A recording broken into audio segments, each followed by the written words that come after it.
Bismillah, alhamdulillah.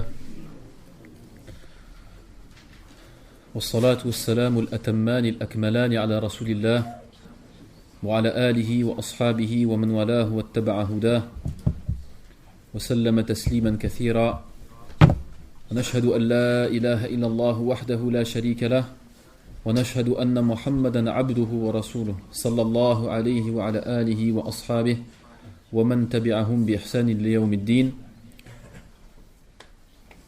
Après louer Allah subhanahu wa ta'ala des éloges qu'il mérite, nous prions et nous saluons le prophète Muhammad sallallahu alayhi wa sallam. فبمناسبة هذا اليوم يوم المولد النبوي الشريف ينبغي على المسلم أن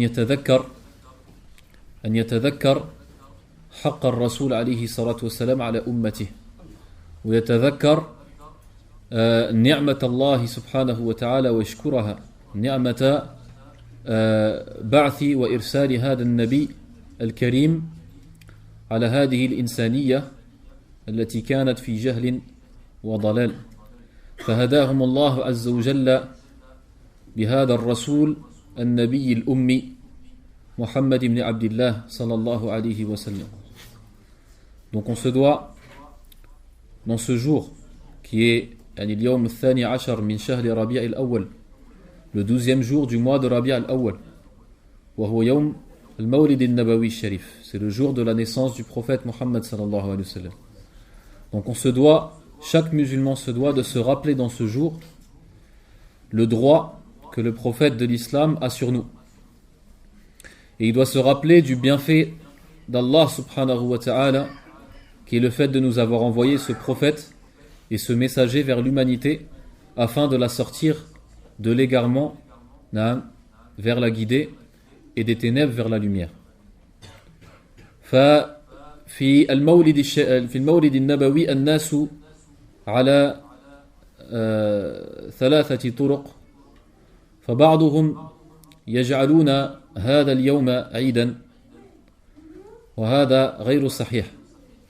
Donc il y a trois sortes de personnes, trois catégories de personnes par rapport à cette fête, par rapport à ce jour qui est le jour de la naissance du prophète Muhammad sallallahu alayhi wa sallam. Il y en a certains qui prennent ce jour comme un jour de fête. Et ça, ce n'est pas autorisé. لماذا؟ لأن في الإسلام عيدان. Parce que dans l'islam, il y a deux fêtes. عيد الفطر وعيد الأضحى. وليس ولا يوجد في الإسلام عيد ثالث. Il n'y a pas dans l'islam une troisième fête. فأن يأخذ الإنسان يوما كعيد يعتبر من الدين ويعتبر من التشريع ولا يشرع إلا الله ورسوله صلى الله عليه وسلم فلو كان ذلك جائزا ومشروعا لبينه الله في كتابه أو لبينه رسوله صلى الله عليه وسلم أو يعني لم يكن من هاتين الطريقتين لا فعله الصحابة رضوان الله عليهم ولم يفعله أحد منهم ولم ينقل عنا ذلك. Donc ni Allah subhanahu wa ta'ala dans son livre, ni le prophète alayhi salatu wassalam dans ce qui nous a été rapporté de lui, ni de ce qui nous a été rapporté des compagnons et des quatre califes,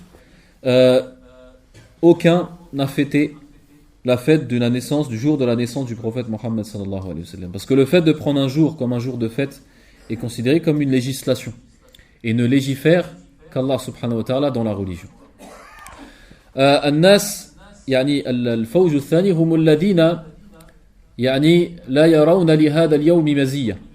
La deuxième catégorie de personnes, c'est ceux qui ne voient pas dans ce jour, qui ne voient aucun événement dans ce jour, ni aucune chose de spécial. Donc ça c'est quelque chose, هذا كذلك مذموم, ça c'est quelque chose aussi de blâmable. فهذا اليوم الذي كان يوم يعني ولادة النبي صلى الله عليه وسلم فهو يوم عظيم. C'est un jour qui est très important, car c'est le jour où le prophète Mohammed sallam est né. Le meilleur des prophètes et la meilleure des créatures. فينبغي علينا أن نشكر الله في هذا اليوم على بعث هذا الرسول إلينا. On se doit de remercier Allah dans ce jour par le fait qu'Allah subhanahu wa ta'ala a envoyé ce prophète vers nous. وحتى أن بعض العلماء يستحبون صيام هذا اليوم. Même certains savants recommandent le fait de jeûner ce jour, qui est le jour de Mawlid al-Nabawi Sharif. لماذا؟ شكرا لله. كما أن النبي عليه الصلاة والسلام أرشد الأمة إلى صيام يوم عاشوراء شكرا لله على إنجاء موسى وبني إسرائيل من فرعون. Comme le prophète avait poussé les gens à jeûner le jour de Ashura, car c'était le jour où Allah Azza wa Jalla avait sauvé Moïse et les enfants d'Israël de Pharaon. Pourquoi? Pour remercier Allah subhanahu wa ta'ala de ce bienfait. نعم. فنحن بين الطريقتين بين الغلو والتفريط وبين الجفاء والغلو. Donc on se doit d'être entre les deux, de ne pas prendre ce jour comme fête, parce que ce n'est pas dans la religion, mais de reconnaître et de se rappeler les bienfaits de ce jour et remercier Allah subhanahu wa ta'ala les bienfaits de ce jour. طيب هذه المحاضرة لن تكون حول سيرة النبي صلى الله عليه وسلم أو عن موضوع النبي عليه الصلاة والسلام، ولكن هذه المحاضرة لها تعلق كبير بهذا، لأننا سنتكلم عن حياة وعن ترجمة إمام من أئمة المسلمين وإمام من أئمة الإسلام الذي هو بدون شك من ورثة النبي صلى الله عليه وسلم. Nous on va parler dans cette conférence de la biographie, non pas la biographie du prophète alayhi salatu wassalam, comme ça serait été le plus, on va dire, correspondant à ce jour, mais nous allons parler de la biographie d'un imam et un grand imam de cette communauté. وكما جاء في الحديث نعم إن الأنبياء لم يورثوا دينارا ولا درهما وإنما ورثوا العلم فمن أخذه أخذ بحظ وافر وإنما العلماء ورثة الأنبياء. Donc les prophètes n'ont pas donné en héritage et légué en héritage ni de dinar ni de dirham, mais ils ont laissé en héritage la science. فَمَنْ أَخَذَهُ, et celui qui prend de cet héritage, il aura pris certes d'un grand héritage, et les héritiers des prophètes sont les al-ulama, les savants de cette communauté. Banu Israël كانت كما قال النبي صلى الله عليه وسلم في الحديث تسوسهم الأنبياء كلما مات نبي خلفه نبي آخر. Les enfants d'Israël, les prophètes étaient entre eux et dans leur rang en grand nombre, comme le prophète a dit. À chaque fois qu'un prophète mourait, un autre le remplaçait. ونحن في هذه الأمة النبي واحد يعني نبي الإسلام. Le prophète de l'islam est unique. C'est le prophète Mohammed sallallahu alayhi wa sallam. Bien sûr, en parlant de l'islam khas, l'islam spécifique qu'on connaît. وإنما قام مقام أنبياء بني إسرائيل في هذه الأمة العلماء. Et ceux qui ont pris la place des prophètes des enfants d'Israël pour notre communauté sans être prophète taban, ce sont les savants de cette communauté. نعم.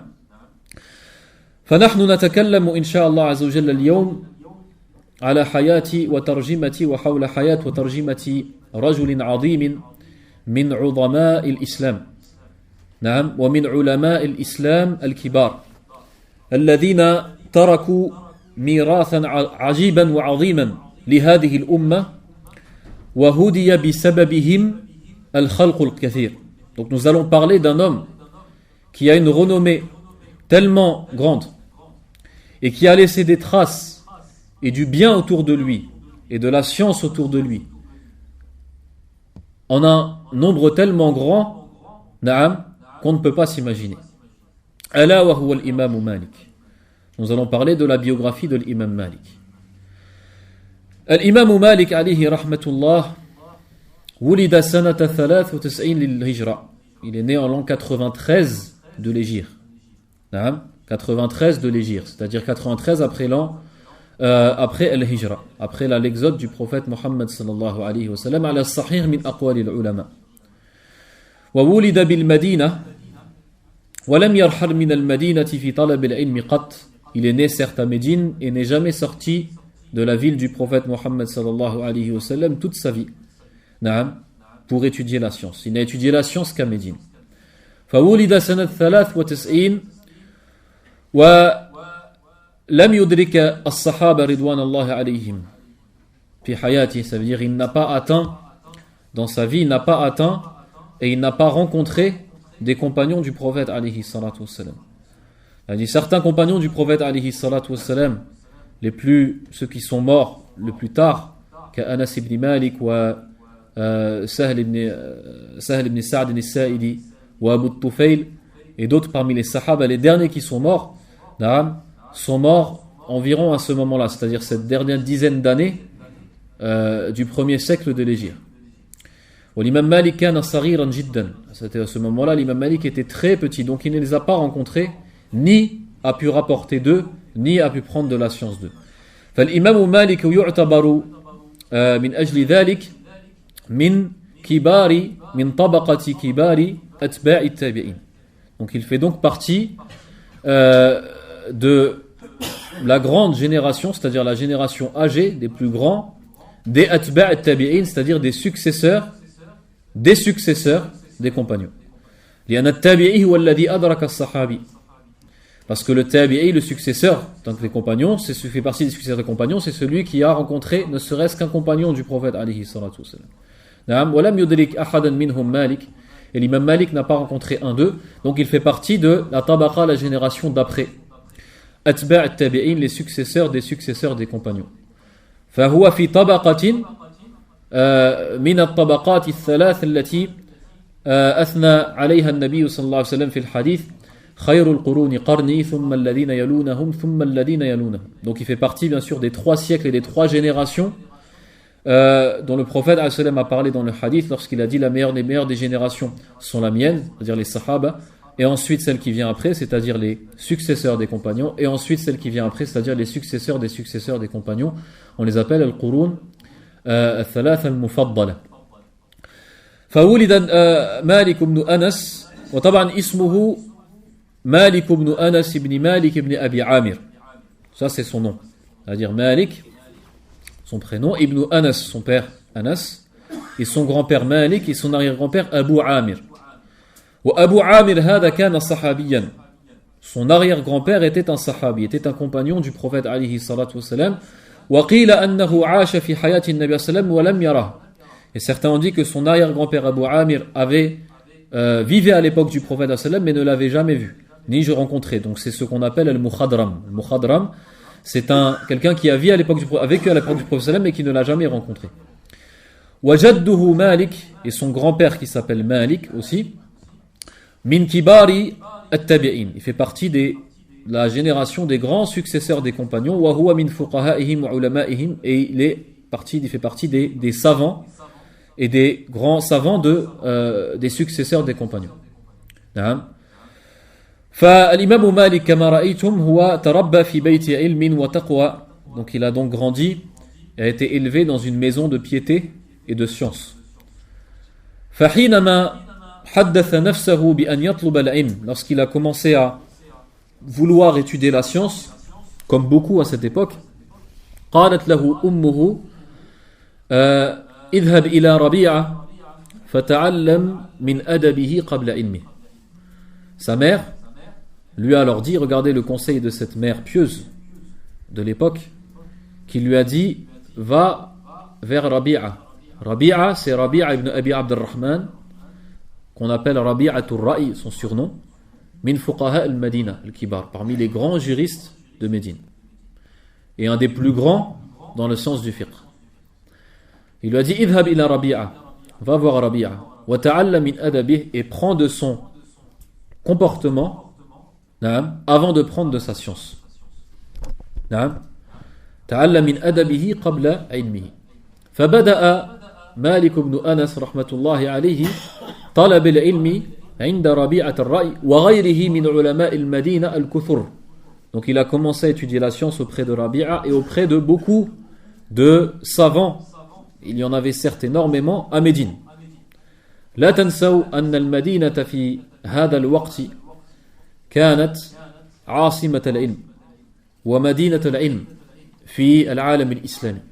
N'oubliez pas que cette ville de Médine, qui est la ville du prophète alayhi salatu wassalam, c'est cette ville où le prophète alayhi salatu wassalam a pu construire un état islamique, a pu construire un état et une ville, et ensuite un empire musulman autour des lois de l'islam. Donc dans cette ville, et de cette ville est née la science. De cette ville est née la science. Et la science est restée dans cette ville jusqu'à maintenant, mais surtout à cette époque.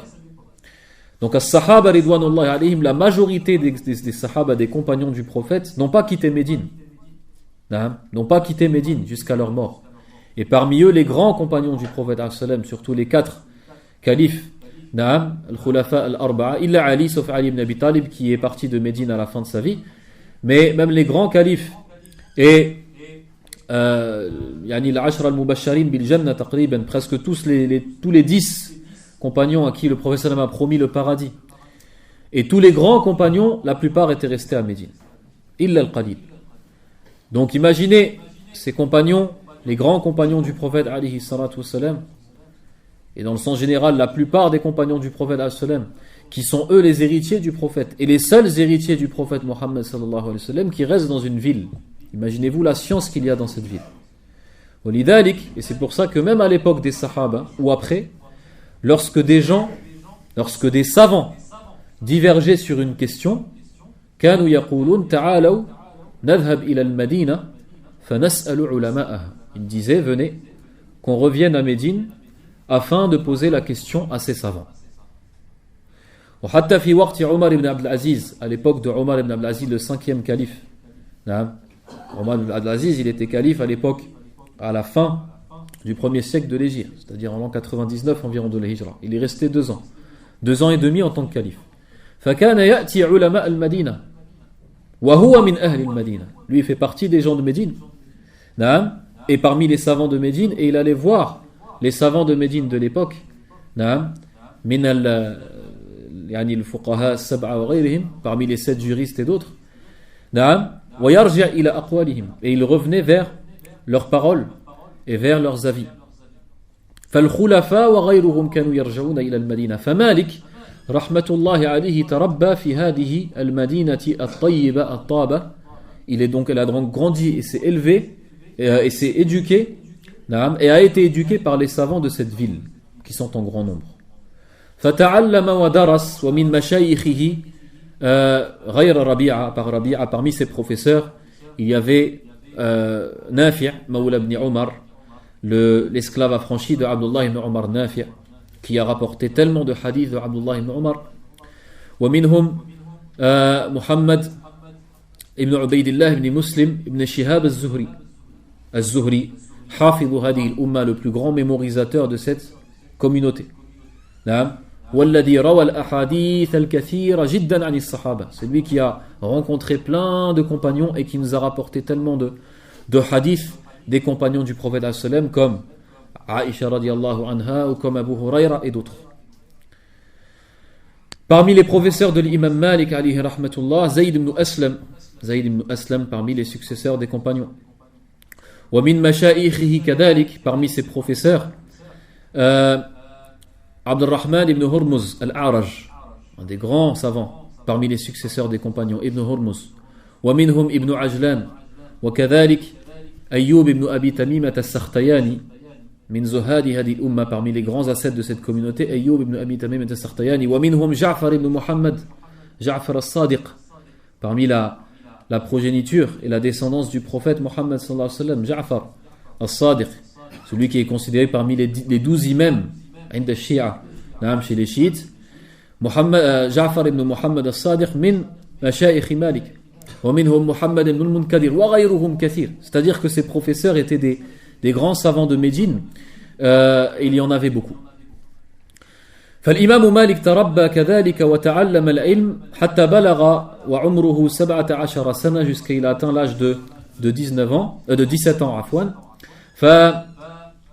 أجازه علماؤه ومشايخه بالتدريس والإفتاء وعمره 17 سنة. Lorsqu'il a atteint l'âge de 17 ans, ses professeurs et les juristes de Médine, 70 parmi eux, 70 min fuqaha al-Madina, lui ont autorisé d'enseigner à la mosquée du prophète alayhi salatu wassalam et de faire le fatwa.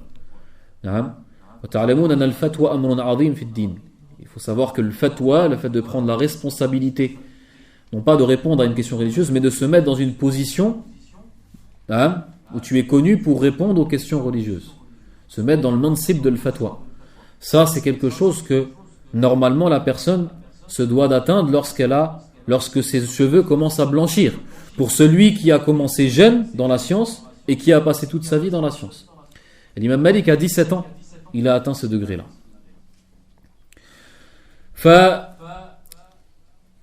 تعلم وأخذ من علمائه وبدأ التدريس كما قلنا وعمره 17 سنة. Donc il a commencé à enseigner à l'âge de 17 ans. ومات الإمام مالك متى؟ سنة 179. Il est mort en l'an 179 de l'Hijra. Donc ça veut dire qu'il est mort environ à l'âge de 86 ans. C'est-à-dire, faisons le compte, entre 17 ans et 86 ans, il a environ enseigné pendant 70 ans. Il a enseigné environ pendant 70 ans à la mosquée du prophète alayhi salatu wassalam. C'est pour ça que l'imam Malik alayhi rahmatullah, il fait partie des savants de cette communauté qui a eu le plus d'élèves. Et ces élèves, quelquefois, ça pouvait être le grand-père, le père et le fils. En 70 ans. نعم. يذكر أنه كان له 1000 يعني في حياته 1300 رواة. Ça veut dire 1300 personnes ont rapporté de lui des hadiths. 1300 personnes ont rapporté de lui des hadiths. نعم. هذا شيء عظيم. Il y a un hadith dans le fiqh qui a été rapporté, ça veut dire son professeur Az-Zuhri a rapporté ce hadith de l'imam Malik. Ça se faisait parce que quelquefois les élèves ils arrivaient à un degré très haut, comme l'imam Malik.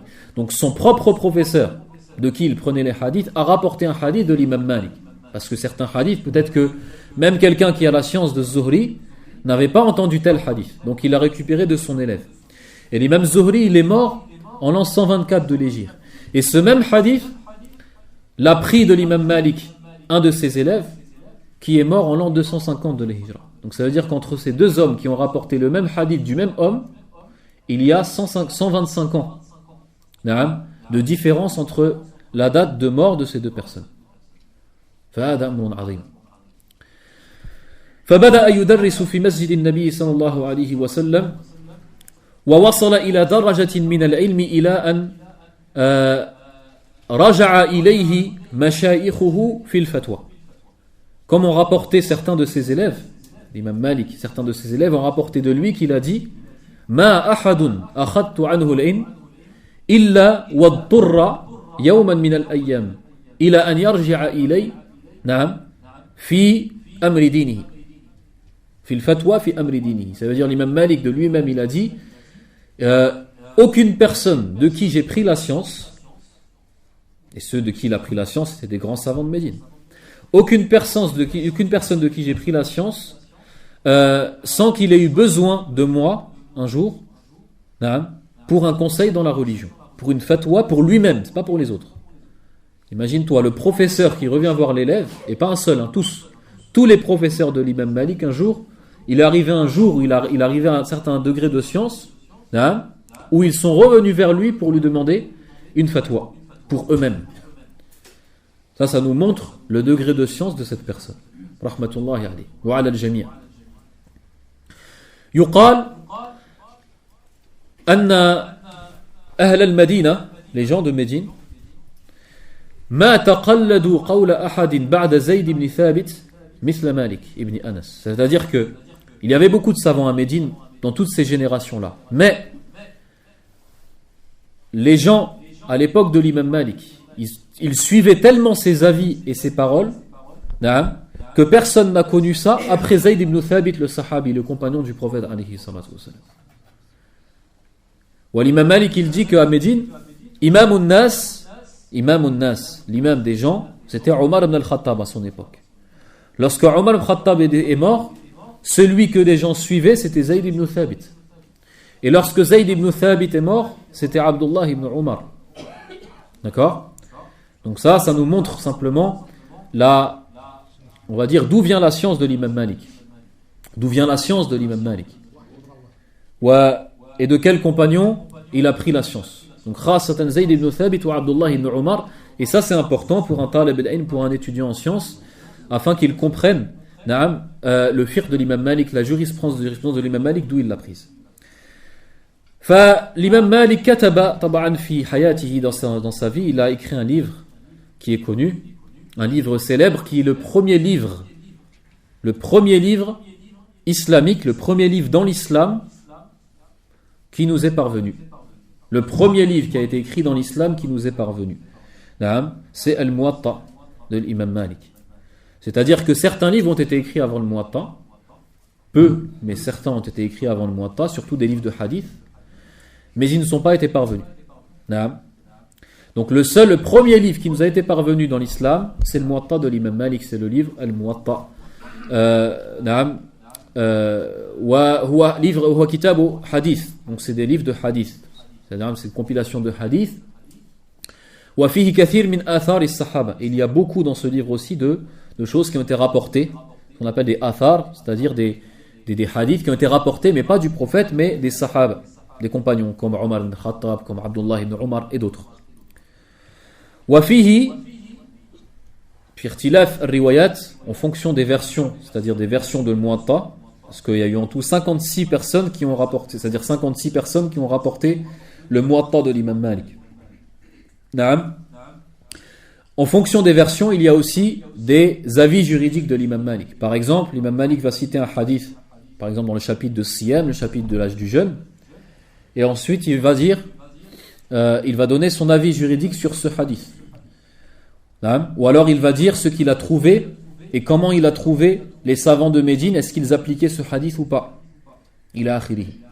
Donc c'est un livre qui rassemble du hadith, qui rassemble du fiqh, et qui rassemble des athars de Sahaba. Taban, à cette époque, il faut comprendre une chose. À cette époque, il n'y avait pas vraiment de différence entre ces funun, entre ces sciences, entre le hadith, entre le fiqh, etc. C'était pas comme actuellement. À cette époque-là, c'était l'ilm. Certes, il y avait des assemblées de hadith et il y avait les assemblées de fatwa. Ça, c'est vrai. Mais il n'y avait pas comme ça des assemblées où c'est la matière de la jurisprudence, c'est la matière du hadith, c'est la matière du tafsir. Généralement, c'était la science qui était mélangée. Pourquoi ? Parce que les gens de l'époque avaient un niveau de science pas comme ceux que les gens ont maintenant. Donc, ils comprenaient les choses, même si elles n'étaient pas aussi simplifiées et classifiées que maintenant. La science, elle paraissait beaucoup moins dense que maintenant. Il y avait beaucoup moins de livres, il y avait beaucoup moins de hadiths, mais pourtant les gens étaient plus savants. Donc ça nous montre une chose. Ça nous montre que la science, ce n'est pas bil kathara. Ce n'est pas parce qu'il y a beaucoup de hadiths, beaucoup de livres, beaucoup de savants, beaucoup de si. Ce n'est pas ça qui va montrer la science. La science, c'est avant tout al-ikhlas lillah azza wa jal, c'est la sincérité envers Allah et le baraka, et la bénédiction qu'Allah azza wa jal va donner à la personne. Donc ça, il faut bien le comprendre. Donc le livre de Muwatta, on ne peut pas dire que c'est un livre de hadith, de fiqh. Mohim, c'est un livre de hadith à la base, parce qu'à la base, ce qui a été voulu, c'est compiler les hadiths du prophète sallam, et c'est un des premiers livres dans l'islam, comme on a dit, qui a fait ce travail-là, et le premier, surtout, qui a classifié les hadiths du prophète alayhi sallam. C'est-à-dire les livres qui ont été écrits avant le Muwatta, il y en a eu, à l'époque de Omar ibn Aziz. Omar ibn Aziz, le gouverneur, c'est lui qui a demandé à certains ulama de Madina, certains ulama comme Abdurrahman ibn Mahdi et d'autres, Ibn Shihab az-Zuhri, leur a demandé d'écrire les hadiths du prophète alayhi sallam. Donc il les avait peut-être écrits, mais sans les classifier selon les chapitres de la jurisprudence. Kitab as-salat, Kitab az-zakat, Kitab as-siyam. Et l'imam Malik, c'est le premier à avoir fait ça. D'accord ? Où il a classifié, où il a ordonné les hadiths du prophète sallam selon les chapitres de la jurisprudence. هذا الكتاب الموطأ. Ce livre, il a connu une renommée immense.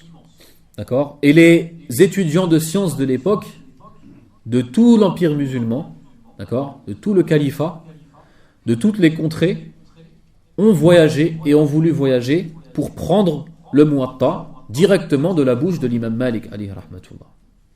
D'accord ? Et effectivement, des gens de toutes parts sont venus. Et il y a un hadith du prophète alayhi salatu wassalam qui montre cela. Donc il y a un hadith, d'après Abu Huraira, ce hadith-là, il y a une divergence entre les savants du hadith, est-ce qu'il est authentique ou pas ? D'accord ? Certains savants l'ont authentifié et d'autres l'ont rendu faible. Wa ala kulli hal, kathir min al-ulama sahhahu, beaucoup de savants l'ont rendu authentique, comme l'imam Dhahabi, comme l'imam al-Hakim, l'imam Ibn Hibban, l'imam Ibn Abd al-Barr. Et ce hadith-là, donc un hadith du prophète alayhi salatu wassalam, et ce hadith-là parle de l'imam Malik. Donc ça, c'est un mérite que, de ce que je sais, aucun savant n'a atteint. Hein? Aucun savant n'a atteint. Que le prophète, alayhi salatu wassalam, parle d'un savant. Il ne va pas parler d'un compagnon, il ne va pas parler même d'un successeur, d'un compagnon, comme c'est arrivé dans le hadith, où le prophète il a parlé de Uways al-Qarani. Là, il parle d'un savant qui vient même après, un savant, parmi les savants. Malgré qu'il y ait une divergence, malgré la divergence qu'il y a eu des savants à l'époque de l'imam Malik et après, est-ce que c'est bien l'imam Malik qui a été voulu dans le hadith? Mais beaucoup et la plupart disent que c'est bien l'imam Malik par rapport à ce qui a été cité dans le hadith. Le prophète sallam dit dans ce hadith: Yushikun nas an yadribu akbad al-ibil fi talab al-ilm fala yajiduna aliman a'lama min alim al-Madina. فلا يجدون عالما أعلم من عالم المدينة. Donc ce hadith en français il dit yushiku min awshaka, donc c'est min af'al al-muqaraba, ça veut dire il va arriver un temps. Min af'al al-muqaraba, ça veut dire s'il va arriver un temps, c'est très proche. Yushiku an yadriba an-nasu akbad al-ibil. C'est-à-dire ça c'est une expression pour dire que les gens vont monter sur les chameaux et les montures afin de voyager. Pourquoi voyager? قال في طلب العلم, dans l'étude de la science. ثم قال في طلب العلم فلا يجدون, et ils ne trouveront pas dans l'empire musulman فلا يجدون عالما, un savant, أعلم, plus savant, من عالم المدينة, que le savant de Médine. Et lorsqu'il a dit عالم المدينة, le savant de Médine, c'est ça qui nous montre que c'est l'imam Malik qui a été voulu.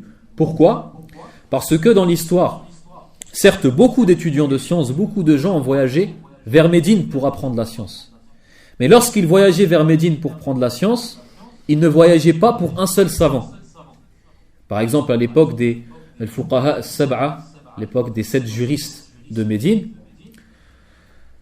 beaucoup de gens ont voyagé pour prendre la science de ces 7 juristes. Beaucoup de gens ont voyagé pour prendre la science de Zuhri, de Rabi'a, etc.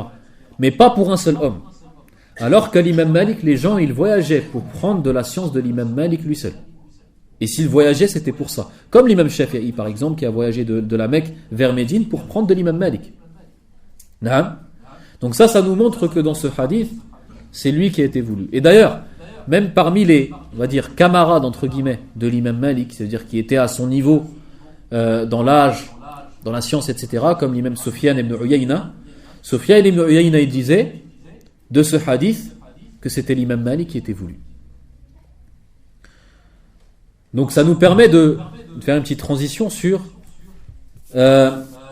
l'éloge de ce savant auprès des autres savants. C'est-à-dire qu'est-ce que les savants de son époque,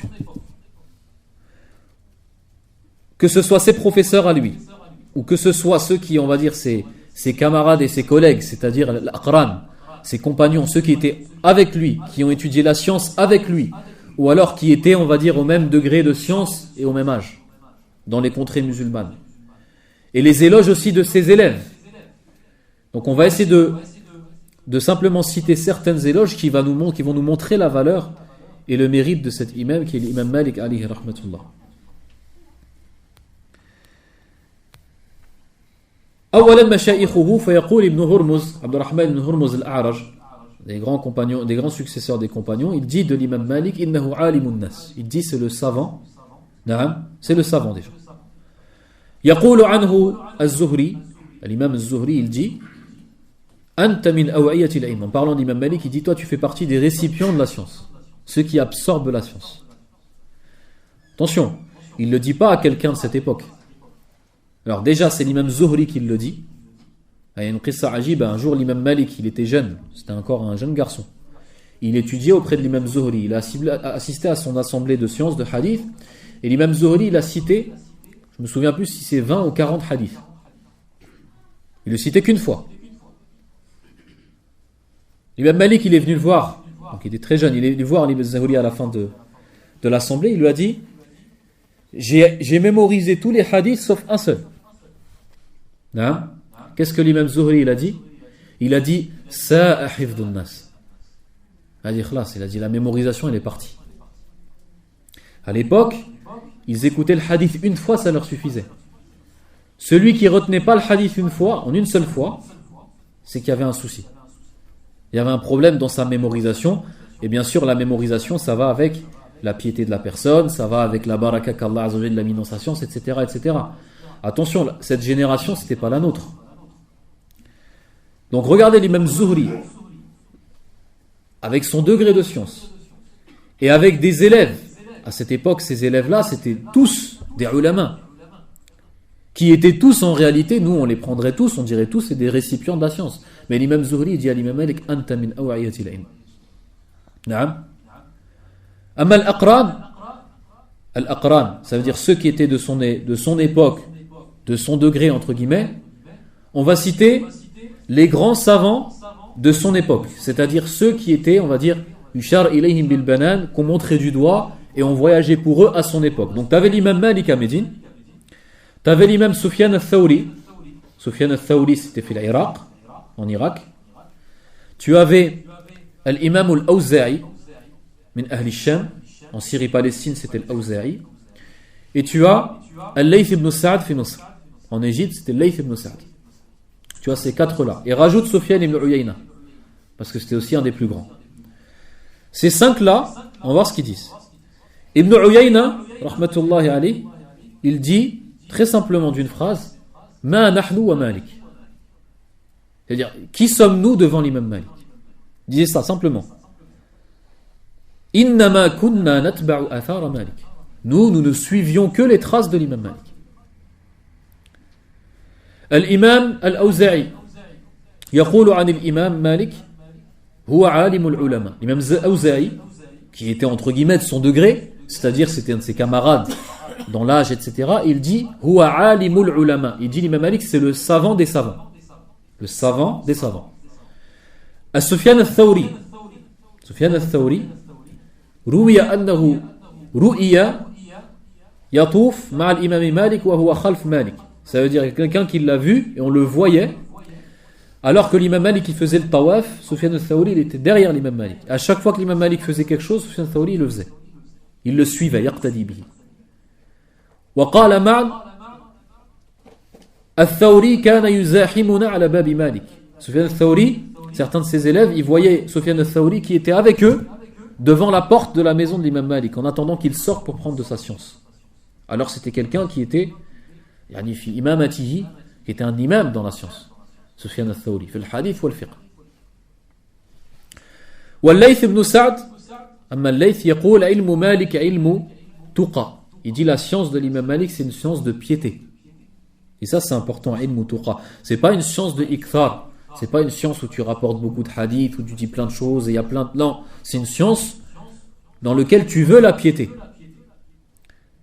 Naam, ilm tuqa. Ilm Malik naqi. La science de l'imam Malik elle est pure.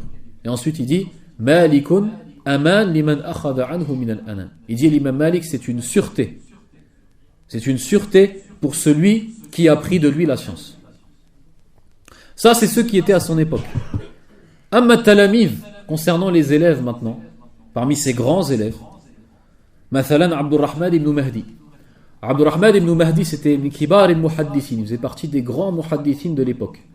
D'ailleurs l'imam Shafi'i il revenait vers lui et vers l'imam Ahmad pour lui dire, il leur disait aux deux, c'était deux de ses élèves dans le fiqh, l'imam Ahmad et Abdurrahman ibn Mahdi.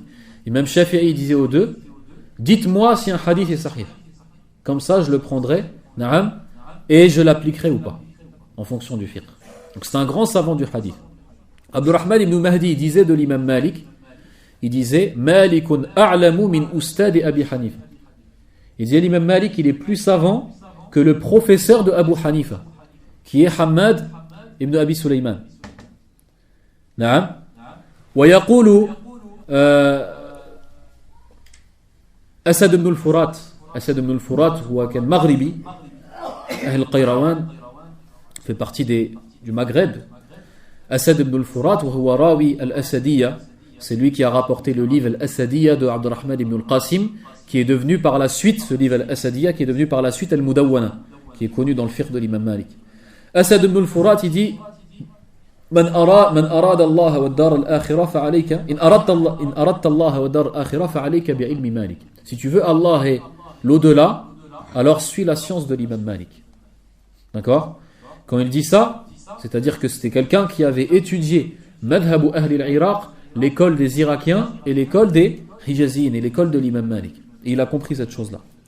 L'imam al-Shafi'i, rahmatullah alayhi, qu'est-ce qu'il dit de l'imam Malik? Yaqul Malikun ustadi. Il dit l'imam Malik, c'est mon professeur. Wa anhu akhadtu al-ilm. Et de lui, j'ai pris la science. Wa ma ahadun amannu alayya min Malik. Il dit, et personne n'a plus de faveur parmi les créatures. Personne n'a plus de faveur et de mérite sur moi que l'imam Malik. Wa yaqul wa raditu bi Malikin bayni wa bayna Allahi hujjah. Il a dit, et je suis satisfait de Malik entre moi et Allah comme argument. Et ça, c'est une phrase qui est importante. Pour toute personne qui suive le madhab de l'imam Malik, il dit ça. Il dit, raditu bi Malik bayni wa bayna Allahi hujjah. Je suis satisfait de Malik entre moi et Allah comme argument. Ça veut dire quoi ça? Ça veut dire que lorsque tu te retrouveras devant Allah Azza wa Jalla yawm al-qiyamah, tu pourras dire, si Allah Azza wa Jalla yawm al-qiyamah, il te dira pourquoi tu as fait ça, pourquoi tu as fait ta prière comme ça, pourquoi tu as fait ci, pourquoi tu as dit que ça c'était halal ou haram, tu dis l'imam Malik il le disait. On va y revenir à la fin, Inch'Allah. Certains vont dire oui, mais pourquoi on ne dit pas que c'est le prophète al-Sallam qui faisait, etc. Pourquoi on ne dit pas que c'est le prophète al-Sallam qui a dit tel hadith? Parce que la science c'est plus compliqué que ça, comme on va voir. C'est pas simplement en lisant des hadiths du prophète al-Sallam que tu peux savoir que ça est halal et que ça est haram.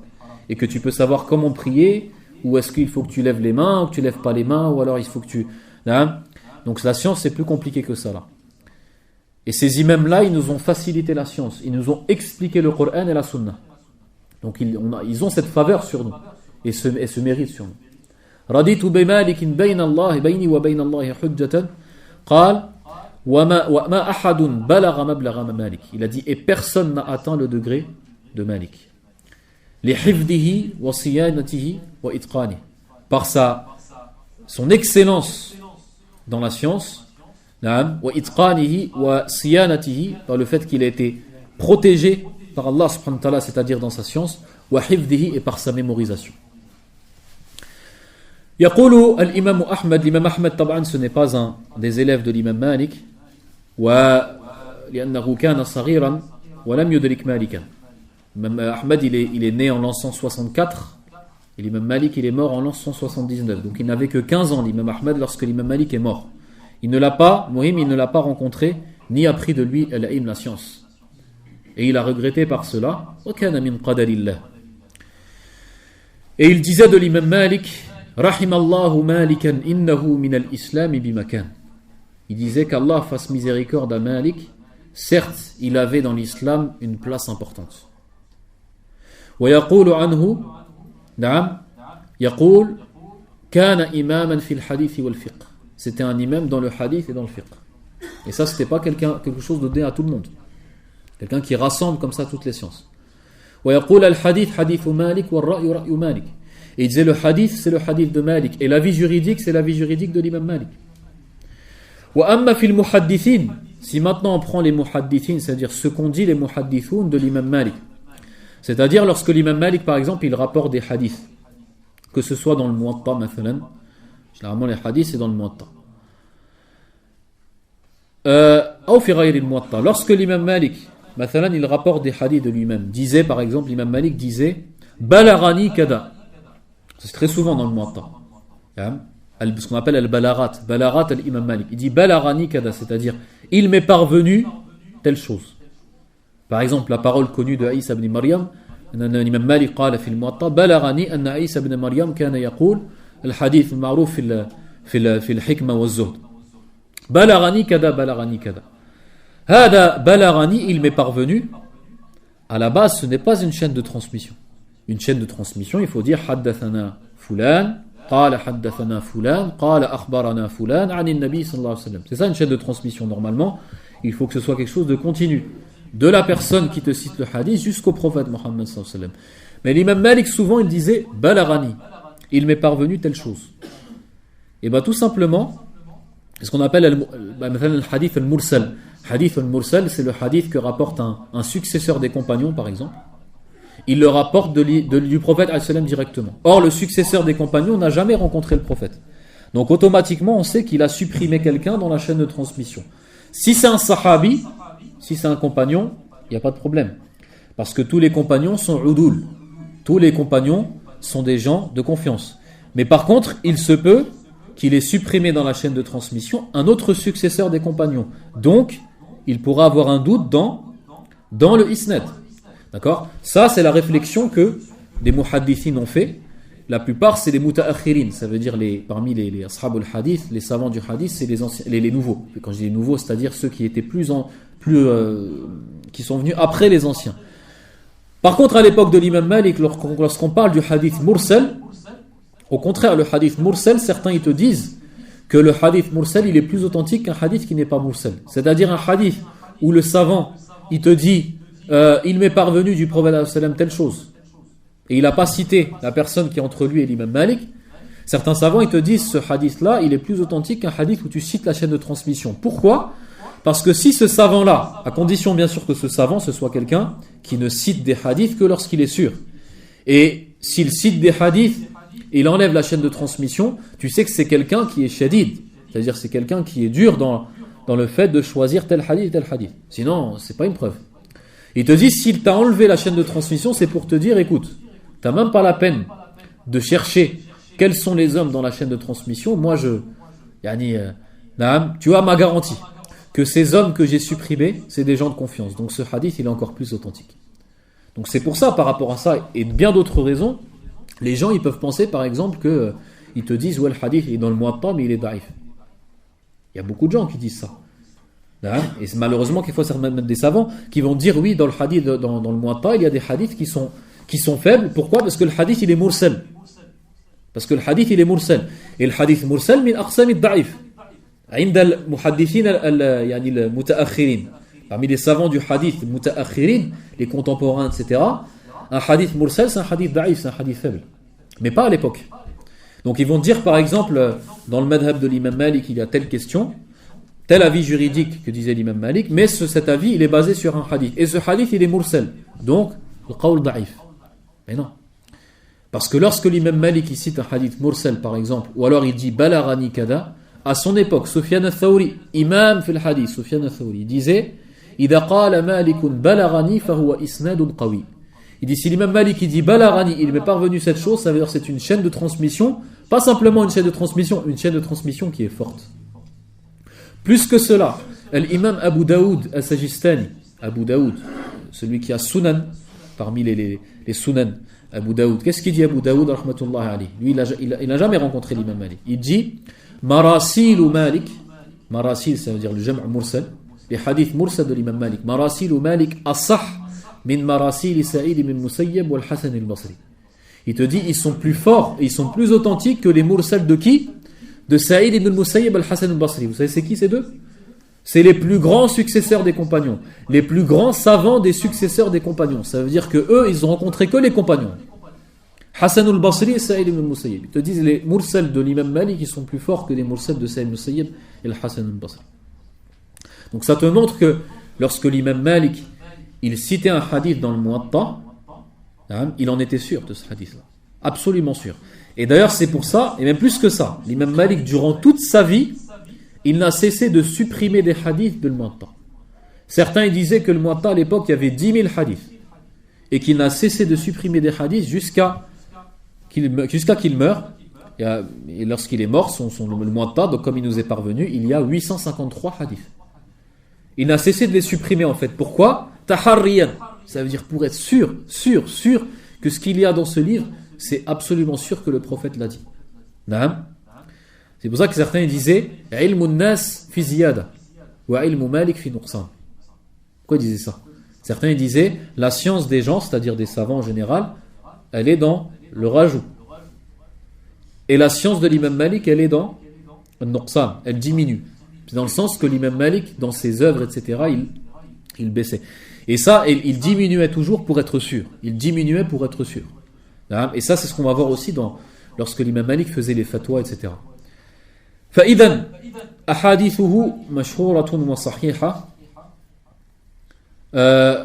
ولا يشق غباره في الحديث. Personne n'est arrivé à son degré dans le hadith et dans l'authentification de ces hadiths. Personne n'avait de doute lorsque l'imam Malik disait un tel hadith, etc. طبعا Al-Imam Malik, il faut savoir une chose très importante. Et ça, c'est important pour comprendre son madhab, pour comprendre l'école juridique, et pour comprendre les écoles juridiques en général. Il ne faut pas croire que la science religieuse, c'est simplement des hadiths. Plus la personne connaît de hadiths par cœur, plus elle est savante. Et celui qui connaît, je sais pas moi, 1000 hadiths, il est plus savant que celui qui connaît 100 hadiths. Et que celui qui connaît 300 000 hadiths, il est plus savant que celui qui se connaît 100 000 hadiths. C'est pas comme ça que ça marche. Certaines personnes peuvent penser, et s'ils le pensent, c'est par ignorance, c'est parce qu'ils n'ont pas assez étudié la science pour savoir ça. Ils peuvent penser que s'il voit un hadith, ou s'il entend parler d'un hadith, ou s'il lit un hadith dans tel livre, même d'un savant connu, etc., ou alors il va prendre un hadith dans Sahih Muslim, ou dans Sahih al-Bukhari, donc le hadith est authentique. Il va dire c'est bon, c'est ma preuve. Khalas. Moi j'ai la preuve, donc tout ce qui va à l'encontre de ce hadith est rejeté. Ça c'est ce que la majorité des jeunes et des gens peuvent penser de la science. Ils pensent que la science religieuse c'est aussi simple que ça. Tu trouves un hadith dans le Sahih al-Bukhari, tu le prends, et tout ce que les savants de l'islam ont pu dire qui venait à l'encontre de ce hadith, c'est rejeté. Pourquoi ? Parce que la règle, c'est que lorsque le prophète dit quelque chose et quelqu'un d'autre dit quelque chose, on ne va pas le faire passer devant la parole du prophète alayhi salatu wassalam. Kalimatu haqqin urida bihi batil. Vous connaissez cette phrase de Ali ibn Abi Talib ? Kalimatu haqq urid bihi batil. C'est une parole juste, mais par quoi on a voulu quelque chose de faux. Naam. C'est vrai. Si le prophète il dit quelque chose, si le prophète il était devant nous, il nous disait quelque chose, et il y a quelqu'un il nous dit non, c'est pas comme ça. Mais maintenant c'est pas comme ça. La science c'est plus compliqué. Lorsque tu as des hadiths qui nous proviennent du prophète alayhi sallam, je prends l'exemple, tu prends Sahih al-Bukhari. Dans Sahih al-Bukhari, il y a des hadiths, que, qui ont été abrogés. Mansoukha, abrogé, ça veut dire que leur jugement n'est plus accepté. Le jugement a été annulé par un verset du Coran ou annulé par un autre hadith. Il y en a beaucoup, que ce soit dans le Bukhari, que ce soit dans Muslim ou dans d'autres. Deuxième chose, certains hadiths peuvent être rapportés et aucun savant ne les a appliqués. Pourquoi tu crois que les savants de l'islam n'ont pas appliqué un hadith qui est rapporté du prophète alors qu'ils le citent dans leurs livres? Ça veut dire les savants ils vont citer un hadith dans leurs livres et pourtant ils ne l'appliquent pas. Pourquoi ils font ça? Pourquoi ils font ça? Parce qu'ils avaient à ce moment-là, ils n'ont pas voulu obéir à Allah subhanahu wa ta'ala, à son prophète, ils se sont dit non, on n'applique pas le hadith. Est-ce qu'en tant que musulman tu peux accepter cela? Est-ce que tu peux avoir cette mauvaise pensée des savants de l'islam, des grands savants de l'islam de l'époque, qui connaissaient un hadith et qui ne l'appliquaient pas? Je vous donne un exemple. L'imam al-Tirmidhi, rahmatullah alayh, dans son Sunan, son livre Sunan al-Tirmidhi, très connu, il a cité un hadith dans son Sunan. Un hadith, c'est hadith ibn Abbas.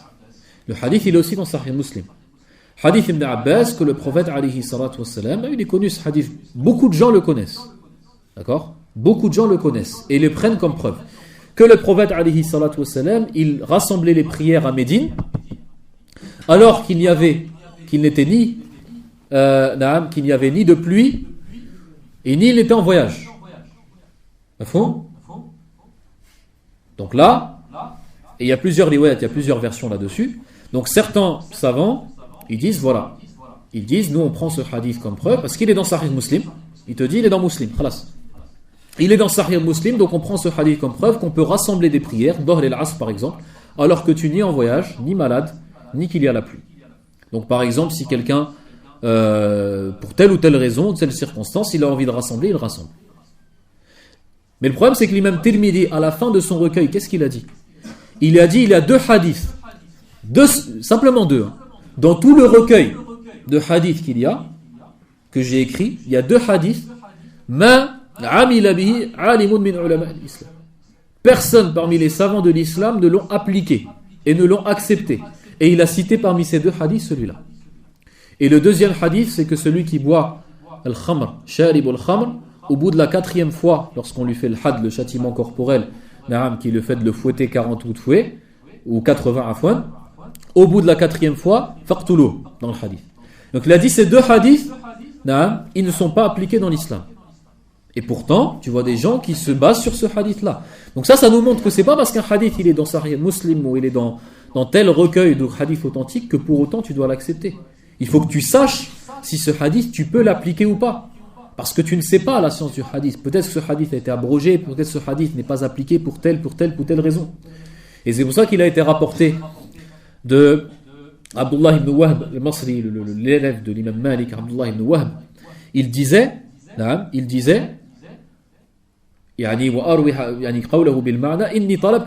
c'est quelqu'un qui avait étudié la science du hadith en grand nombre. Il avait rapporté plein de hadiths.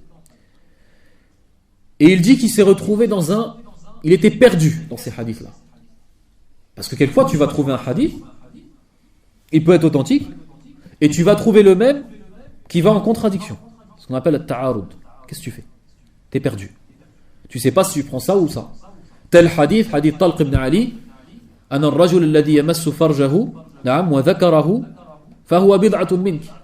Tel hadith de l'homme qui va toucher par exemple ses parties intimes, c'est simplement une partie de toi, tu n'as pas à faire les ablutions. Tel hadith Busra, man massa farjahu fayatawadda. Celui qui touche ses parties intimes, qu'il fasse les ablutions. Deux hadiths qui vont en contradiction. D'accord? Donc, connaître les hadiths, c'est bien, mais après, il faut les analyser. Et c'est pour ça que les savants à l'époque, ils disaient, l'imam Malik lui-même disait, Ma akhadna al-hadith illa min al-fuqaha. Ma kunna na'khudhu al-hadith illa min al-fuqaha. Nous ne prenions les hadiths que des juristes, que des fuqaha. Parce que celui qui ne connaît pas le fiqh, il va rapporter tous les hadiths qu'il a, sans les comprendre, sans savoir si tel hadith il doit le rapporter ou il ne doit pas le rapporter. Et ça, c'est une musiba. Et ça, c'est quelque chose qui existe ici en France, malheureusement. Il y a beaucoup de jeunes, tu les vois, ils lisent un livre. Il connaît un ou deux livres depuis qu'il s'est converti à l'islam ou depuis qu'il a commencé à faire salat. Il a pris tel livre d'un contemporain, il voit tel hadith, khalas. Il voit ses parents, il fait autre chose, son père, il fait autre chose, il fait la prière et il n'a pas appliqué ce hadith, il dit, là tu as faux. Voilà, le haqq, elle est là, la vérité, elle est là. C'est qu'on attendait 2014 pour connaître la vérité de cette personne-là qui a lu un livre d'un contemporain. Donc la science, c'est pas simple de cette façon-là. Donc c'est pour ça que le musulman, il se doit avant tout, et lorsqu'il a compris ça, c'est un khayr azim. Il faut qu'il comprenne que le musulman, il faut qu'il comprenne qu'il est ignorant. Lorsque la personne comprend qu'elle est ignorante et qu'elle est loin d'être un savant, qu'elle est loin de comprendre la religion dans son ensemble, et les hadiths du prophète alayhi salatu wassalam, à ce moment-là, elle s'humilie, cette personne-là. Et lorsque tu t'humilies et tu gardes ta place, à ce moment-là, tu évites de dire des bêtises. فأن تعلم أنك جاهل يعني نعمة. Le fait que tu saches que tu es ignorant, c'est un bienfait. Parce que être ignorant, certes, est une musiba, mais le fait d'ignorer que tu es ignorant, c'est encore pire. Et ça, c'est le cas de beaucoup. Donc au moins, si tu sais que tu es ignorant, et si nous tous, on sait qu'on est ignorant, alhamdoulilah.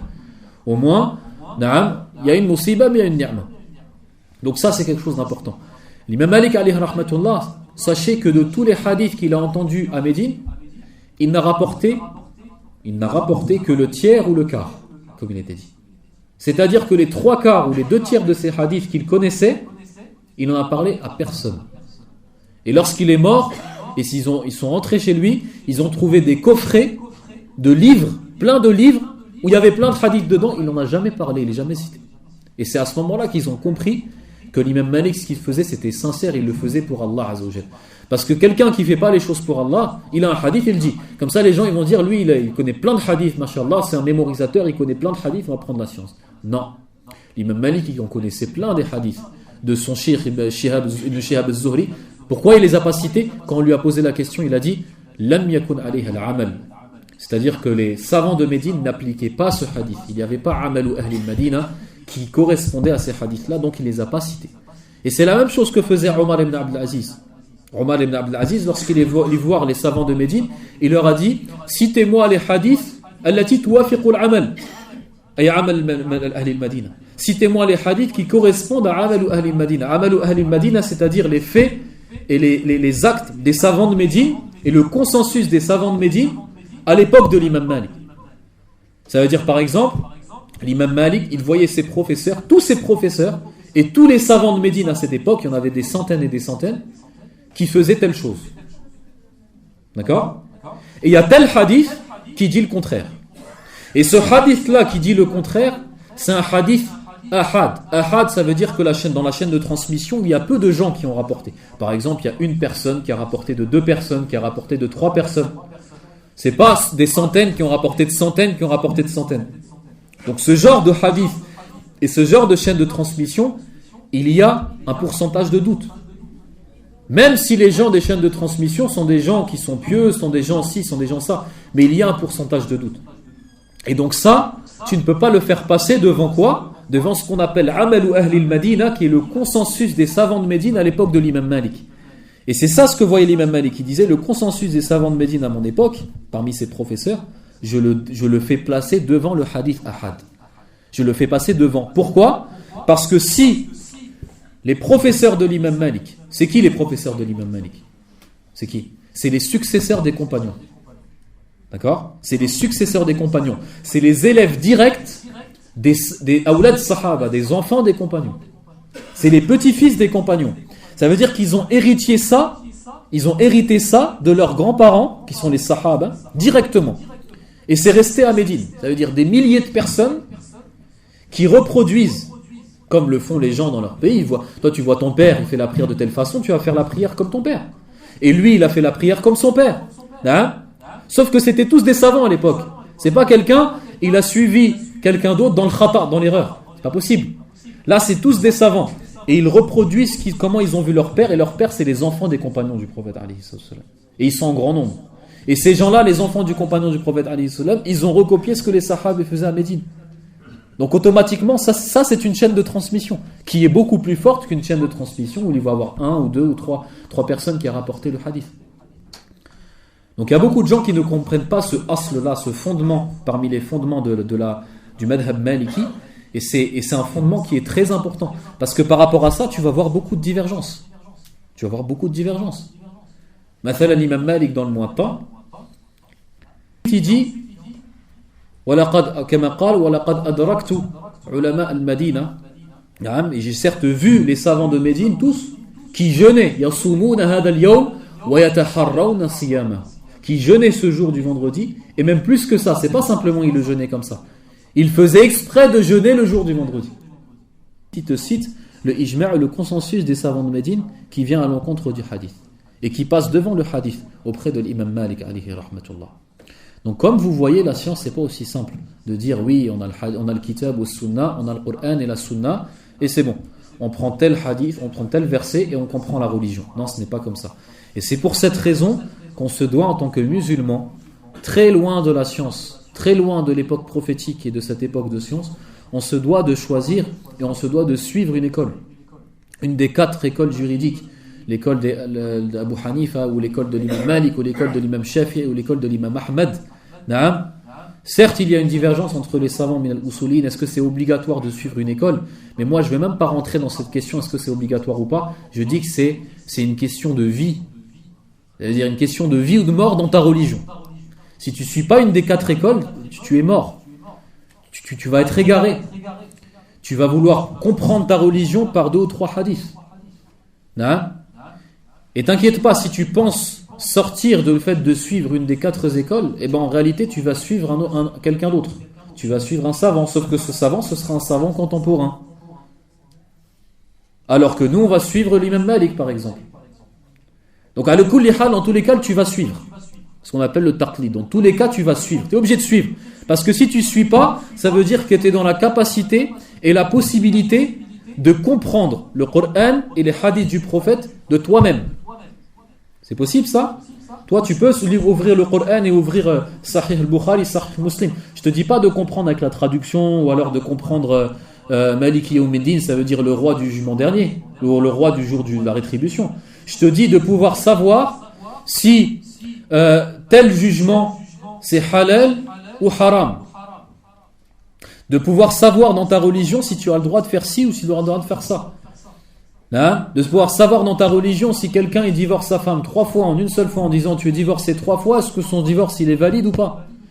De pouvoir savoir si telle transaction c'est une transaction où il y a du riba ou il n'y a pas de riba, et qu'est-ce que le riba et dans quoi, etc. On est obligé, on est dans l'obligation d'avoir des savants qui nous ont expliqué tout ça. Et c'est ce qu'ils ont fait.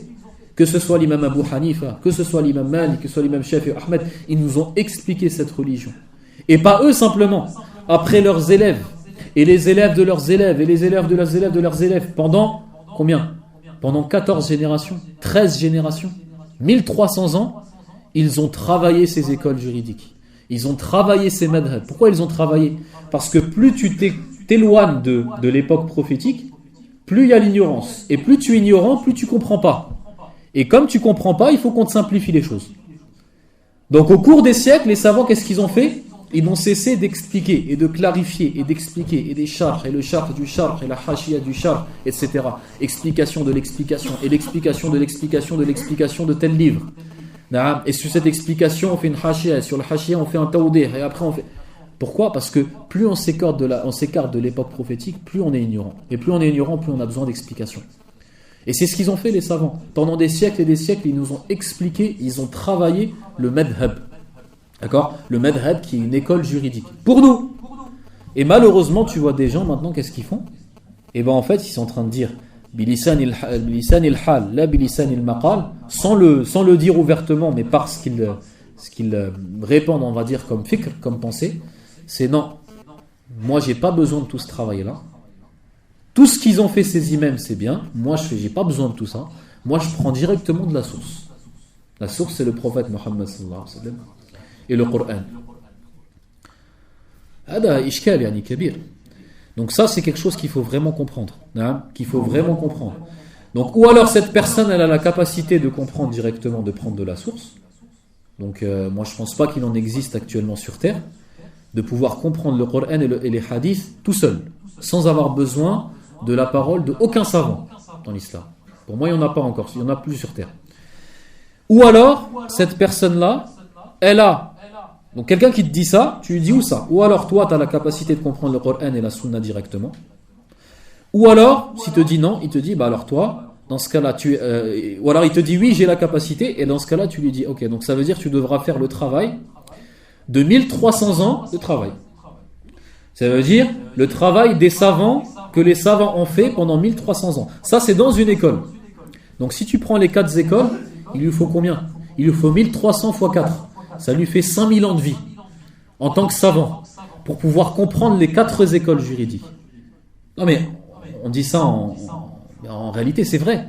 Par exemple quelqu'un qui te dit, il y en a beaucoup malheureusement, ils prennent la science en te disant oui moi je prends tel hadith, je vais dire voilà Abu Hanifa il a dit ça, Malik il a dit ça, Shafi'i il a dit ça, Ahmed il a dit ça, et ensuite il dit warrajih kada. Et il te dit et la parole la plus juste c'est ce qu'il a dit l'imam Shafi'i. Donc ça veut dire que toi tu connais les 4 écoles. Parce que pour être sûr que la parole la plus juste, par exemple ici, c'est ce qu'il a dit l'imam Shafi'i ou l'imam Ahmad ou l'imam Abu Hanifa, ça veut dire que tu as dû étudier l'école de Abu Hanifa, tout ce qu'il a dit, pourquoi il a eu cet avis juridique, il faut que tu étudies tout ce qu'il a dit et ses élèves ce qu'ils ont dit pour que toi tu puisses comprendre ce que l'imam Abu Hanifa il a dit. Pareil pour l'école de l'imam Malik, il faut que tu aies rassemblé toutes les preuves. Et pareil pour l'imam Shafi'i et pareil pour l'imam Ahmad. Pas simplement rassembler les preuves, les comparer et les comprendre.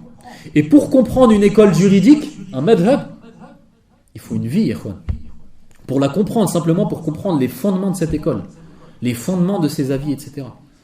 Donc, haqiqatan, je ne comprends pas comment la personne peut arriver à ce degré-là de manque d'humilité envers la science. Fal-muhim, narja ila tarjamati Malik, on revient à la biographie de l'imam Malik. وذكرنا فضله وذكرنا علمه وذكرنا هذه الأمور. طبعا الإمام مالك كما يقول أقرناء يعني قرناؤه والذين كانوا في عهده ما رفعه الله عز وجل بعلمه. Allah subhanahu wa ta'ala s'il l'a fait élever à son époque ou pour les époques futures, ce n'est pas par sa science ou parce qu'il avait beaucoup de science ou ce genre de choses. Là, innahu bitaqwa, c'est par sa piété et par sa crainte d'Allah subhanahu wa ta'ala. D'accord? c'était quelqu'un qui était pieux. Quelqu'un qui craignait Allah subhanahu wa ta'ala. Abdullah ibn al-Mubarak, c'est un grand savant de la communauté, très connu parmi les zuhad, parmi les grands ascètes de cette communauté, qui est cité parmi les grands zuhad, les grands ascètes de cette communauté. Il dit de son shir, parce que l'imam Malik c'était son shir, il dit laqitu malikan fara'aytuhu min al-khashi'in lillah. Il a dit j'ai rencontré l'imam Malik et j'ai vu que c'était quelqu'un min al-khashi'in lillah, ça veut dire c'était quelqu'un qui était parmi les serviteurs qui craignent leur Seigneur. Et c'est ça qui l'a fait élever auprès d'Allah subhanahu wa ta'ala. Haroun al-Rashid, le gouverneur, le calife, un des plus grands califes de l'histoire musulmane, Haroun al-Rashid, à l'époque de l'imam Malik. Il dit à l'imam Malik, qad alimna anna Allah ma rafa'aka batilan. Nous savons qu'Allah, s'il t'a élevé, ce n'est pas pour rien. Haroun al-Rashid, lorsqu'il visitait le Medina, il voulait prendre le hadith de l'imam Malik. Il voulait aussi entendre les hadiths de l'imam Malik. Fada'a Malikan. Il a appelé l'imam Malik pour qu'il vienne vers lui, qu'il vienne à son château ou son palais, afin de lui citer des hadiths. فكان ذلك عظيما على مالك. L'imam Malik, il n'a pas pu supporter cela. واعتذر من الخليفة. Il s'est excusé de khalifa et il a dit à son messager, le messager du calife, il lui a dit Inna la ilma yuzar wa la yazur. La science, on la visite et c'est pas elle qui visite. Wa inna al-alima yu'ta wa la ya'ti. Et le savant, on vient le voir et c'est pas lui qui vient. Et l'imam Malik, s'il a fait ça et s'il a dit ça au calife des musulmans, je sais pas si vous vous rendez compte, le calife des musulmans, le pouvoir qu'il avait à l'époque. On n'est pas en train de parler d'un président de la République ou d'un roi. Là, si vous voulez, c'est le roi de toute l'empire musulman. Et l'empire musulman, à ce moment-là, c'était un des plus grands qui existait. Ça partait de l'actuel Maroc jusqu'en Ouzbékistan. Il dit ça, ce calife, il lui dit ça. Et il lui a expliqué, il a dit à Haroun al-Rashid, innama ja'alaka Allah fi hada al-makan li'ilmik. Il a dit, si Allah t'a mis à cette place-là de Amir al-Mu'minin, du prince des croyants, du calife, etc., c'est par ta science. Parce que les khulafa à l'époque, les califes, c'était des savants avant tout. Il a dit, فَلَا تَكُنْ أَوَّلَ النَّاسِ يَضَعُ الْعِلْمِ فَيَضَعَكَ اللَّهُ. Il a dit, ne sois pas le premier qui méprise la science et Allah te méprisera. فَبَكَى al-Khalifa. Et le calife a alors pleuré lorsqu'il a entendu ça de l'imam Malik. فمالك عظم العلم فعظمه الله في قلوب الناس. Lorsque l'imam Malik a pris en importance et en respect la science, qui est le wahi, qui est la révélation d'Allah subhanahu wa ta'ala sur son prophète, Allah azza wa jalla a mis l'importance de cette personne dans le cœur des gens. وكانت مجلس مالك مجلس وقار ومجلس هيبة. Son assemblée de science, l'imam Malik, c'était connu que c'était une assemblée de prestance et de sérénité. L'imam Malik lam yakun yaltafit. Il ne se retournait pas lorsqu'il citait des hadiths du prophète ou lorsqu'il était en train de parler de la science, il ne se retournait pas. Wa kana dha haybatin, ça veut dire ni il ne souriait, ni il ne plaisantait avec ses élèves, et il était très sérieux lorsqu'il parlait, et surtout lorsqu'il rapportait des hadiths du prophète alayhi salatu wassalam. Un jour, il a été piqué par un scorpion 16 fois dans la même assemblée, alors qu'il était en train de rapporter des hadiths du prophète alayhi salatu wassalam. Et par rapport à ce jour qui est l'occasion de le Mawlid Nabawi, on se rappelle ces savants qui ont donné réellement le droit qu'avait le prophète Mohammed sallallahu alayhi wa sallam. Et son élève Abdullah ibn Mubarak, il avait vu que l'imam Malik il était piqué par scorpion. Et il le voyait pâlir, il devenait pâle. Et il patientait. Et il continuait à rapporter les hadiths du prophète alayhi sallam. Jusqu'à que l'assemblée, elle s'est finie. Abdullah ibn Mubarak, il a demandé à l'imam Malik, il a dit Inni ra'aytu minka al-yawma ajaban. J'ai vu certes de toi quelque chose d'étonnant aujourd'hui. Il a dit Na'am ma aradtu an aqta'a hadith Rasulillah. Il a dit je n'ai pas voulu couper les hadiths du prophète alayhi sallam. Na'am. Yawman tanadhara ma'a al-khalifa. Un jour avec le calife, ils ont eu un débat dans la science. Pour vous dire, à l'époque, les califes c'était des savants. Ils ont eu un débat dans la science dans la mosquée du prophète alayhi sallam. Farafa'a al-khalifatu sawta. Le calife, il a levé la voix à un moment. C'est normal, dans un débat, tu lèves la voix, ça peut arriver. فوعظه وزجره مالك. L'imam Malik, il lui a dit, il l'a réprimandé pour cette chose, il l'a blâmé. نعم.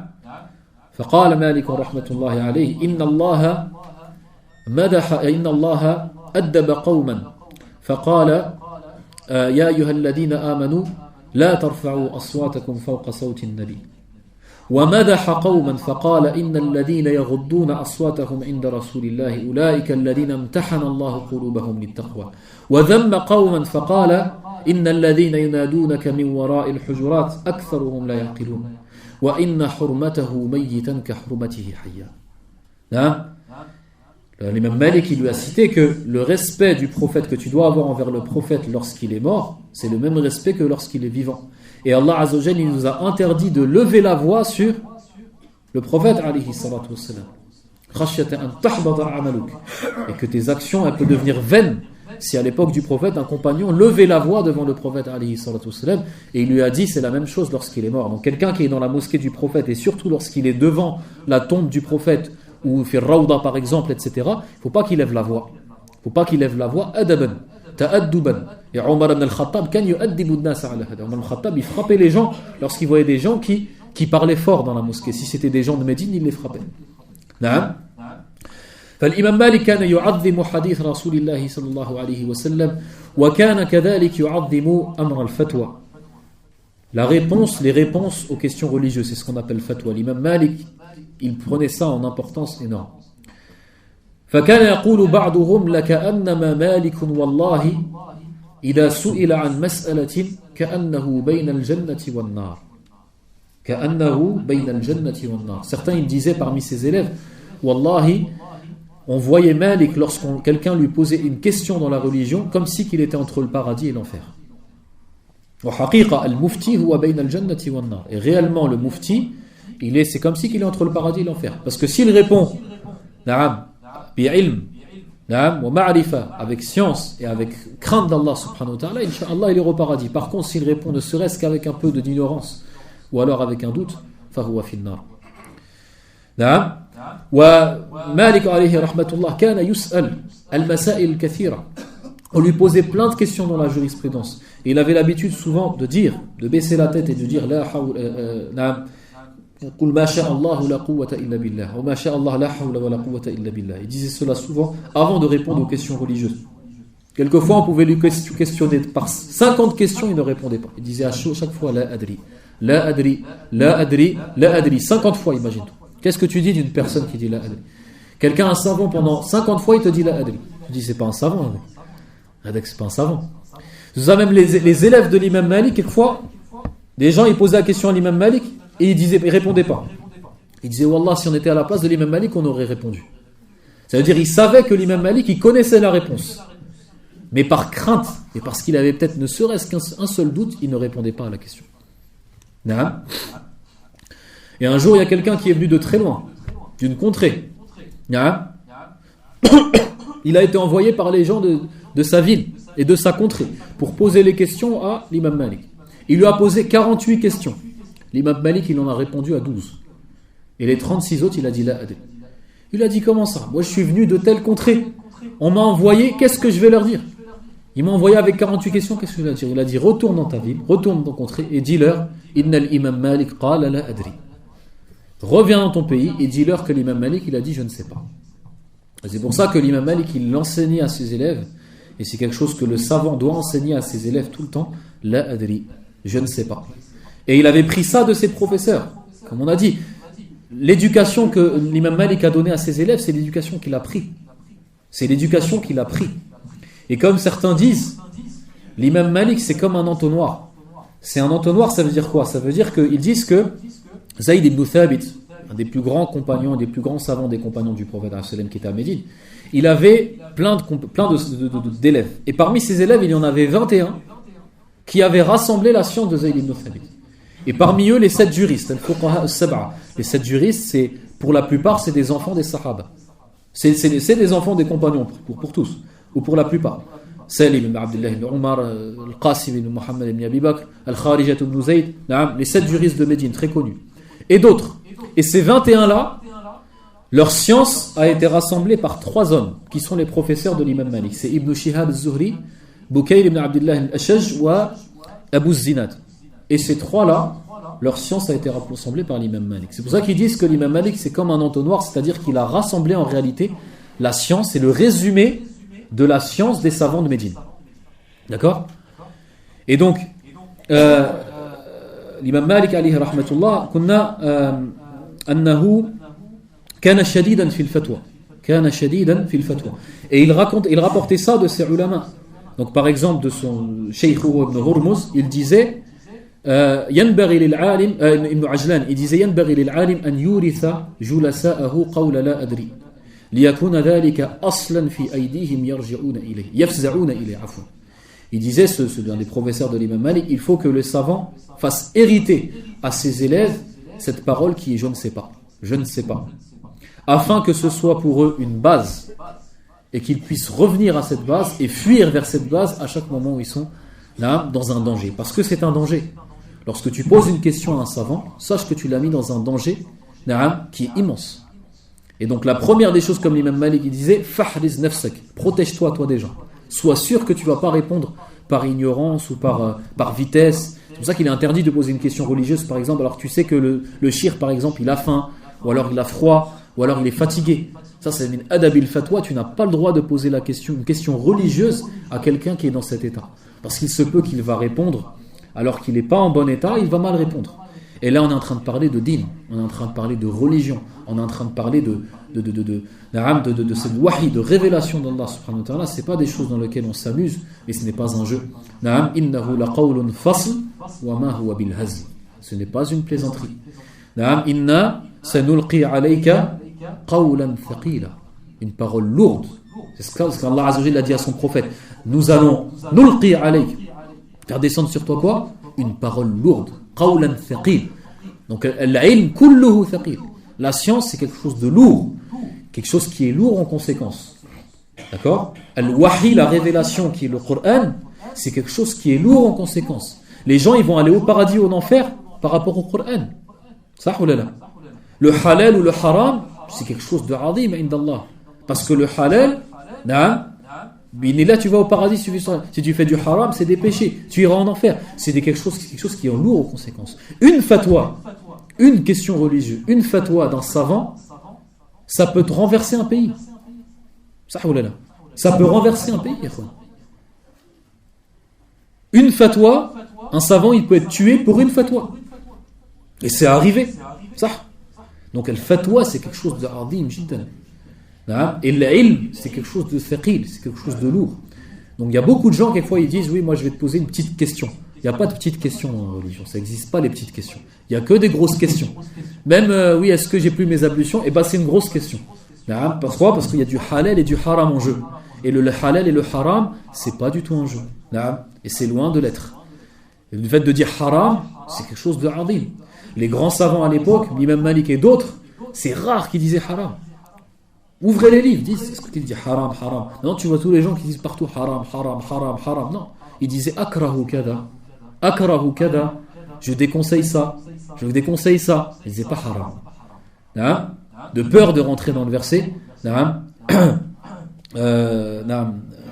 verset surat Yunus, halal wa haram, Allah adina lakum am ala Allah taftarun. De peur de mentir sur Allah subhanahu wa ta'ala, même sans le vouloir. Mais si tu as un doute, est-ce que la chose elle est haram ou pas, ne dis pas. مفهوم؟ فإذا نختم بهذا إن شاء الله هيبته نعم sa prestance l'imam Malik. On va simplement rapporter une parole de Al-Qadi Abu Yusuf. Al-Qadi Abu Yusuf, vous savez, c'est le plus grand élève de Abu Hanifa. Et c'était un des plus grands juges de l'époque. D'accord ?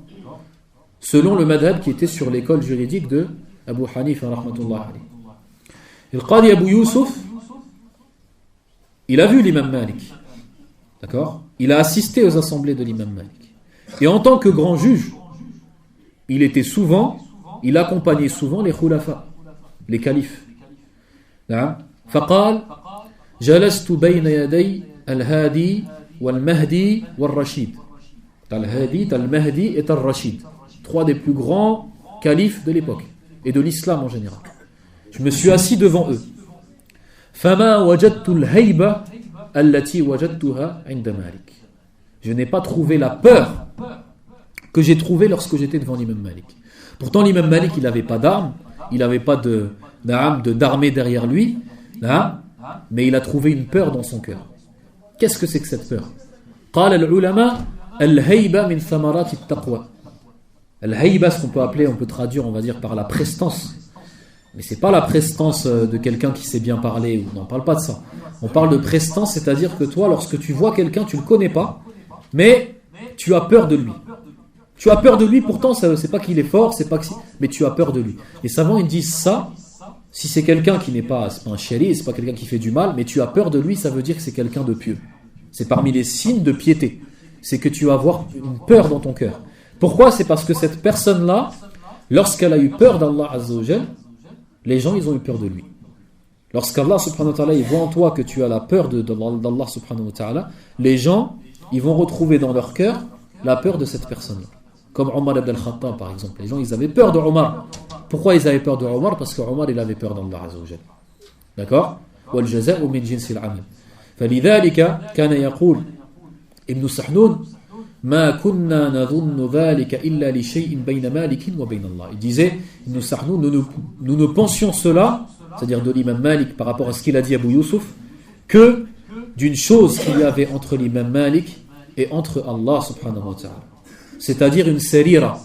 Une sarira, c'est-à-dire, qu'est-ce qu'on dit une sarira? Sariratun baynahu wa bayna Allah azza wa jal, c'est-à-dire quelque chose de secret qu'il y avait entre Malik et entre Allah subhanahu wa ta'ala. Allahu a'lam, c'était quoi qu'il y avait? Mais c'est par ça qu'Allah azza wa jal l'avait élevé et qu'il avait ce degré de science, de prestance, et qu'on acceptait autant ses paroles. Un jour, un de ses élèves, il est rentré et il l'a vu pleurer. Abdullah ibn Maslamat al-Qa'nabi, il l'a vu pleurer, il lui a dit, Ma yubkik. Il a dit, qu'est-ce qui te fait pleurer, ô imam?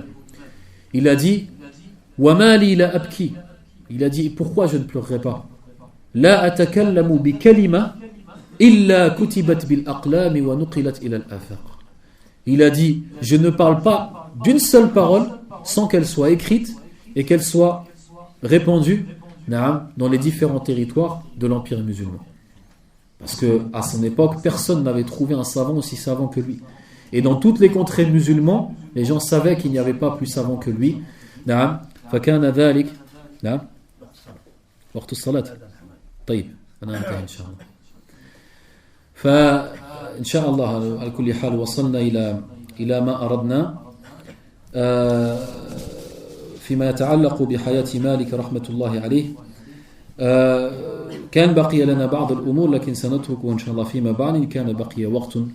Il nous restait certaines choses à dire concernant le madhab de l'imam Malik, mais on verra s'il y aura du temps la prochaine fois, Inch'Allah Azza wa Jal. On espère, Inch'Allah, que cette conférence a eu comme utilité et comme bienfait, Inch'Allah, surtout, c'est quoi? Pourquoi on parle de ces gens-là? Pourquoi on parle de leur biographie? On parle de ces gens-là parce que c'était des gens qui étaient pieux. Parce que c'était des gens qui craignaient Allah subhanahu wa ta'ala. Donc, on les prend comme modèle. C'est ça il faut sortir avec ça. Il faut sortir avec cette leçon-là. Bi'idnillahi azza wa jal. Si on étudie la vie de ces gens, c'est parce que ce sont pour nous des exemples et des modèles et des imams dans notre religion. Beaucoup de gens, ils peuvent te dire, si tu cites le prophète as-salam, il te dit, oui, mais le prophète, c'est un prophète. Nous, on n'est pas prophète. Et bien, ces gens-là, c'était pas des prophètes. Et pourtant, ils sont arrivés dans ce degré de science et ce degré de piété. Et donc, c'est par cela, Inch'Allah, qu'on demande à Allah azza wa jal la baraka de ce majlis. Nasallallahu azza wa jal أن يبارك لنا في علمنا وأن يجعل هذا الاجتماع اجتماعا مرحوما وتفرقه بعده تفرقا معصوما ونسأل الله عز وجل أن يغفر لنا ذنوبنا وأن يتقبل منا توبتنا وأن يجعلنا معصومين من الشيطان الرجيم. اللهم إنا نسألك العلم النافع والعمل الصالح. اللهم إنا نسألك الخير كله ونعوذ بك من الشر كله. وصل اللهم على نبينا محمد وعلى آله وأصحابه وسلم تسليما كثيرا. سبحانك اللهم وبحمدك نشهد أن لا إله إلا أنت نستغفرك ونتوب إليك.